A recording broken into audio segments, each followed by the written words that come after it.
And we're back. Howdy y'all, this is Bonreal, back at it again with more Earthbound, and last time we were here, we made our way back to Tucson after rescuing Paula, who is this girl with the pink bow in her hair and the fishy attitude behind us, and we ran some important errands that landed us a wad of bills. On top of that, we also talked about the time that I cried all over one of my final exams because a guy that I liked didn't like me back, which was fun to reminisce on. This time around, we're going to go ahead and watch a live performance, spook out some ghosts, and probably talk about my love of zombie apocalypses as a background for gay romance. And we'll definitely have less crying this time too.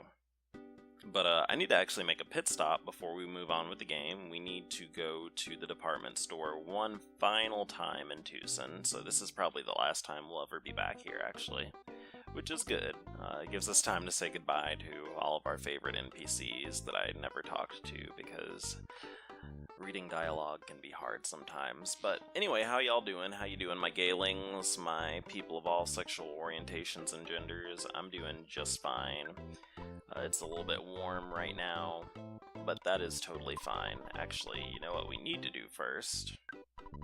Is we need to sell this. Hold on. Yes, we need to sell our travel charms, but, what have I been doing lately? 2 days ago I had sex. I bottomed for the first time in a while, which was pretty fun. Met up with an older gentleman who was visiting from out of town, and we just did our thing, which was pretty neat. And the reason why I did that was, because I felt like it, basically. Oh, you know what? This is what happens when you mash the A button while buying shit. So now we need to buy 2 teddy bears, but the reason why I did it was because I felt like it, basically. I'm gay and I can have sex up the butt whenever I want to, basically. But, something I've noticed, actually, is that this is actually something I've noticed is pretty common. I will occasionally... My sex drive varies, basically, with my depression, where, like, sometimes when I'm depressed, like, my sex drive gets a bit more intense, and what I realized happens, and this happens to me and other people, is that sometimes when you're sad and lonely, you confuse loneliness for horniness. And I think a really good example of how it works, or a good comparison, is sometimes when people are bored, they'll just reflexively open up the refrigerator and look for food even though they're not hungry, and similarly, I'll be lonely and just get right up on Grindr and look for sex even though, like, that's not really the problem. I'm not horny, I just want some fucking attention. Which is, you know, it is what it is. I've kind of talked about this before. But we'll get a bit more into that in a second, because we got some game plot to go into, so let's flash this pass. There we go, let me in. We need to talk to the Runaway 5, so after we do the scenes that are coming up, we are moving to the next town of the game called Threed, and the game is going to take a bit of an upswing there, and I think that's actually really honestly where Earthbound seriously starts being more interesting. But in the meantime, let's talk to you. My boyfriend lost the ticket that I gave him. He's waiting outside the entrance. He's got butterfingers, but he's a nice guy. That's a little bit cold that you just left him out there while you watch the show. The Runaway 5 are going to be a world-famous band someday. And what do you got to say, ma'am? You kids are bouncing around talking to everyone. It's getting annoying. How can you be so mean while you look like that? What the fuck? The creators of Earthbound did a really good job of making people that are really mean have very exaggerated features just to be silly. Unlike this dude, who is actually very nice, a young fan like you really gets into the Runaway 5's music. Wow, I'm impressed. So, if you try to walk in this door, you knock, and they say, "I'm changing my clothes now, don't come in." Basically, Ness is a coward, and he refuses to just walk up in there. And he is beholden to social norms. But, lucky for us, there's someone who does not give a fuck at all. We got this chick here, who is just gonna bang the door right down because she is ready to see the Runaway 5. She's wondering why they're taking so long to show up, and she's just gonna kick the door in, and we are gonna jump right in here. Alright. I wrote the lyrics to most of the Runaway 5 songs. Money, that's what I want. Money, that's what is hot. Money, that's what I want. It's what we ain't got. Except freedom, freedom, freedom is what we've really sought. So each of these dudes has something cute to say. I'm not going to read all of it, but, you know, if you play through Earthbound, I recommend doing it because it is fun. Shoobity wop, diddly dee da, shoobity dop, be wop boop wah. I got those debt blues. If I had 10K, I could pay off my debts and move on to the next town. I wonder if our bus still runs. It may be rusted out.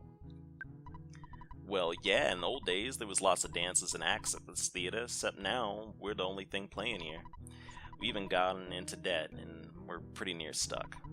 The folks at Tucson will enjoy the Runaway 5 show for quite a few years, it looks like to me. So, we are about to get hit with a pretty powerful SNES cutscene, so get ready to enjoy the 16-bit glory of the Runaway 5. Yeah, that's right, tonight you got the Chaos Theater Soulmen coming right at ya, rockin' and rollin' live on this here stage for a limited time. The world's greatest bluesmen, the Runaway 5, and here they come, oh yeah, baby. So the Runaway 5 is a very obvious reference to the Blues Brothers, which I've actually never seen or heard of. Actually, they sell the Blues Brothers movie at my job, but I don't know what their deal is. I know some people like it, though, and it's like a cult classic or some shit. But whatevs, get into it. You're getting hit up with these 16-bit moves. They're just kind of alternating between several sprites, but that's cute. Oh, ooh, one of them gave a spin. Alright, oh man. Oh yeah, give it to me.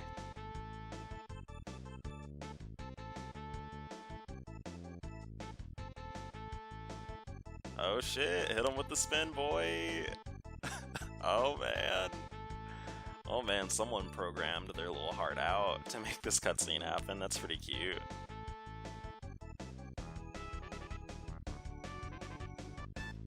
And it's over, just almost as abruptly as it started. But the reason why we have to go through this is the Runaway 5 are going to be the guys who are going to take us to the next town. So we stocked up at the department store because we are going to be leaving Tucson and we are not going to be able to go back for a long time. What we need to do here is walk over here and just slam these bills on that counter and be like, yo, what's good? Yipes, you surprised me. Now I'm not sure what to do. I got the money, of course, and now the Runaway 5 are free to leave. I've got no complaints now that I have my money. And they could hear us slamming that money down because they are ready to be out of here. Well, what do you know? This little nipper took us from a nightmare to a dream. Oh, this means we can get out of this dump. I'm a good driver, come on, I'll show you. So yeah, like I said, they're gonna take us out of this area. And the next area, Threed, it's neat. And it's really where Earthbound starts kicking off, in my opinion, which, let me think, I think we're probably like four hours into Earthbound now, so it's taken a while, but that is one aspect of the game that hasn't really aged that well, in my opinion, but you know, you gotta get into it. So we're actually going to do one more thing before we... Actually, no, we are not. I forgot we already took care of that. So we are good. We have enough food to last us for a bit, and we're not holding anything unnecessary besides the backstage pass. But we'll take care of that later. In the meantime, let's go to Threed. Our tour bus is too loud for any ghosts to bother us. So if you try to go to the next town on your own without helping the Runaway 5, what ends up happening is the ghost in the cave will actually turn you around and force you to leave. But because these kids love jamming out, their music is going to scare off the ghosts, which is handy for us. But yeah, what else is going on with me? It's hot. I think I've said that already once, but it is extremely hot here right now. My room is a little bit warm, too. I kind of want to open the window, but I know my dad would get a little bit furious at me if I did that. He's been pretty cranky lately, which is kind of annoying. I hate when he gets like that, but whatevs. What else?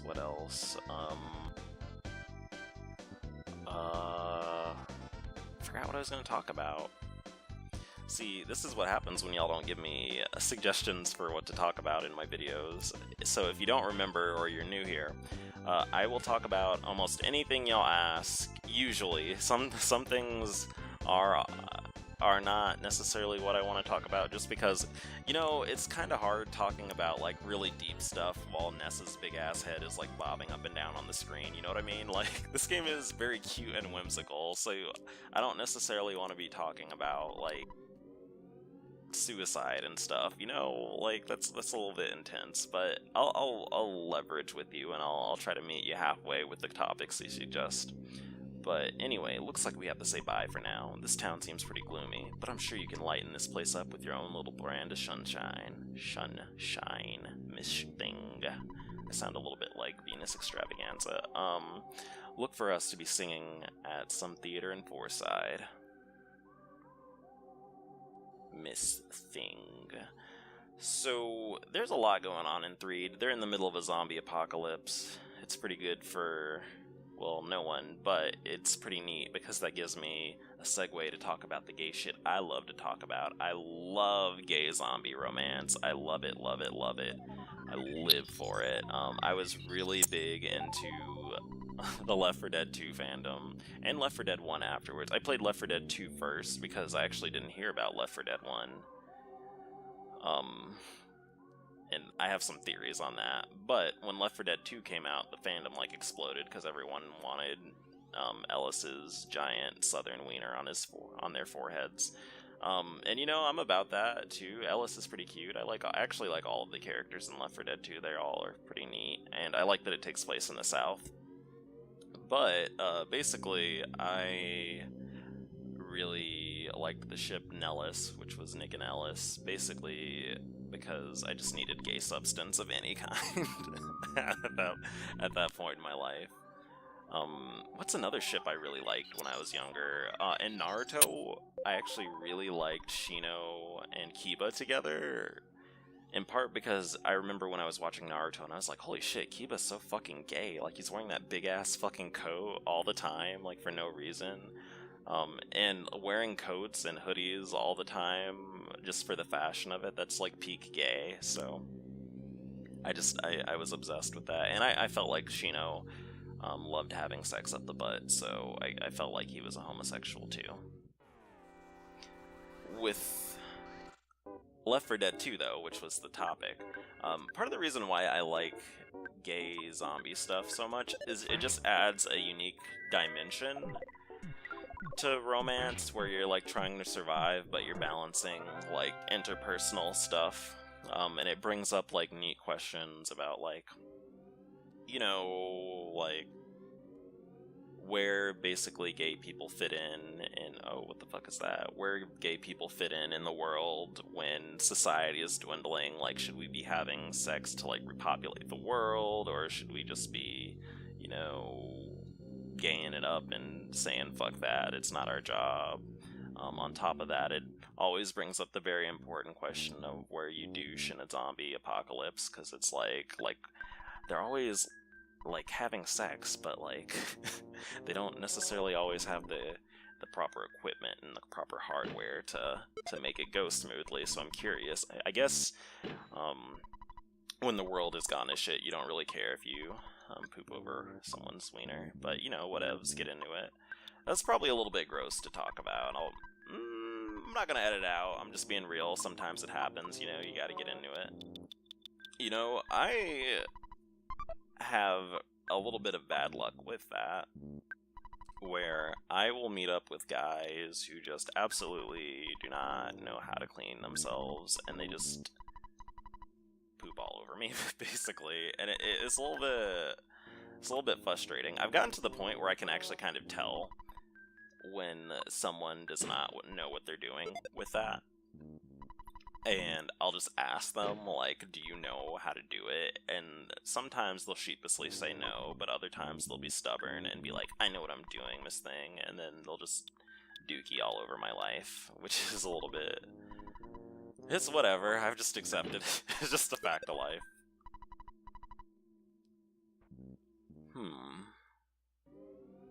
I'm not gonna lie, I'm grasping at straws for trying to figure out what to talk about this episode. I'm sorry, my friends. You know, I haven't recorded a video in about 4 days, so I'm in a little bit of a video recording funk. And y'all just gotta roll with it. I'm glad y'all stick with me through stuff like this. I can't always be ultra mega waka waka gay humor 420, and I also hope I didn't fucking gross y'all out about talking about getting pooped on during anal sex. But you know, it's like I gotta be real. Like it's just something that happens sometimes. Huh. Oh, you know what? Y'all probably want some plot, because we're playing this game and not talking about anal sex. So let's do this. How can we defeat the zombies? Oh, I just don't know. The zombies are slowly advancing towards the tent. Everyone, I repeat, the zombies are on the move. I'm glad you're gonna help us, but you're pretty young. Why don't we get all the zombies in this tent and then set it on fire? We might get munched before we have a chance to do anything, though. I stuttered a little bit there. Huh, Win, what's your deal, kiddo? I'm so scared of the zombies, I spend all my time running from them. I can't even get home. Oh, that sucks for you. But, lucky for us, zombies happen to be full of EXP. But what we need to do now is we actually need to visit the hotel. And then we are going to be greeted with a cutscene. That's pretty important, because we are actually getting ready to meet our next party member. Even though I haven't really said anything about that yet. But we have a total of 4 people that we're going to meet in this game that are going to be party members. Which coincide with the 4 people we named way back at the beginning of this LP. So we have the 3rd one, and then it's going to be a while after that till we meet the 4th one. But it's coming up, so get hyped. Anyway, so this lady is here, and she is beckoning us further into the hotel, which is playing different music than normal. And the reason for that is, spoilers, it's a zombie ambush. The zombies are onto us, they're about to eat our brains. Blah, blah, blah, blah, blah. GG. Well, that's the end of Earthbound. We're dead. Oh, you're losing consciousness. What could be the fate of Ness and his friends? Well, I told you already. They're fucking dead. JK, they're not dead. So these aren't the kind of zombies that eat people. They're the kind of zombies that are mindless slaves to someone's will. So they basically are just carrying out their boss's orders, which is good for us because we're not dead, but bad for us also because we're stuck in this room. The door is locked. And hey, I'm calling out to you who I've never met. I'm calling out to our friend who we've never met. Jeff. See, I fucked up twice already on the dialogue in this video. I gotta pull it together. Alright, you can't see it, but I'm slapping my face a little bit. I gotta pull it together. Jeff, we need your help. I'm Paula, and I am with another friend, Ness. We are trying to connect. Connect with you? Nah, contact you. Oh shit. It's so snowy. OMG. This is actually one of my favorite songs in Earthbound. But now we're in winters in a country to the north. If you actually bought Earthbound, it came with a player's guide. And in the player's guide, it has actually a map of the game. And it shows you that this is basically like a Europe analog. So the specific area we're in is supposed to be like England or something. But we'll talk more about that later, because we are going to finish reading this dialogue and then we are going to cut the video because it's almost 20 minutes in. I am Paula, and I am with another friend, Ness. We are trying to contact you. If you hear me, please wake up and head south. Only you, though far away, can save us, Jeff. Please hear my call and begin heading south. Jeff, you are a friend who we've never met, but you are our one and only hope. Goes back to sleep. Basically. Oh shit. Jeff, where are you going in the middle of the night? You know the dorm rules, right? If you get caught, you'll get punished big time. What's wrong, Jeff? Alright. There must be some reason that I don't understand, and I won't stop you, but it's dangerous to leave without taking anything along. Hey, I think there's some stuff in your locker that should help you. I'll get you out of here. Tony joined you. So, actually, I'm a liar. We're gonna talk a little bit more. So, this little nerd behind us, we're playing as Jeff, the blonde kid, right now. This nerd behind us, Tony, is actually a bona fide, at least 5th degree homosexual. And it's confirmed by the creators, so that's pretty hype. And we'll talk more about this in the next part. Like I said, we are gonna cut the video for real pretty soon here, but he just has a gigantic crush on Jeff, which is pretty cute, and guides his actions, but he's basically a side character for the most part. We don't interact with him that much. Anyway, I'll catch you nerds later. Thank you for watching. I feel like this video wasn't like super duper entertaining, especially considering I thought that my previous video was really fucking good, but you know, I can't be waka waka ultra gay humor 420 all the time, so thank y'all as always if you've stuck around this long for watching the video. I'll work on a Dream Daddy video pretty soon here and get that part out. I'm probably gonna do Craig and Matt because that's what you nerds want, but anyway, I'll catch you later. Thanks for watching and bye!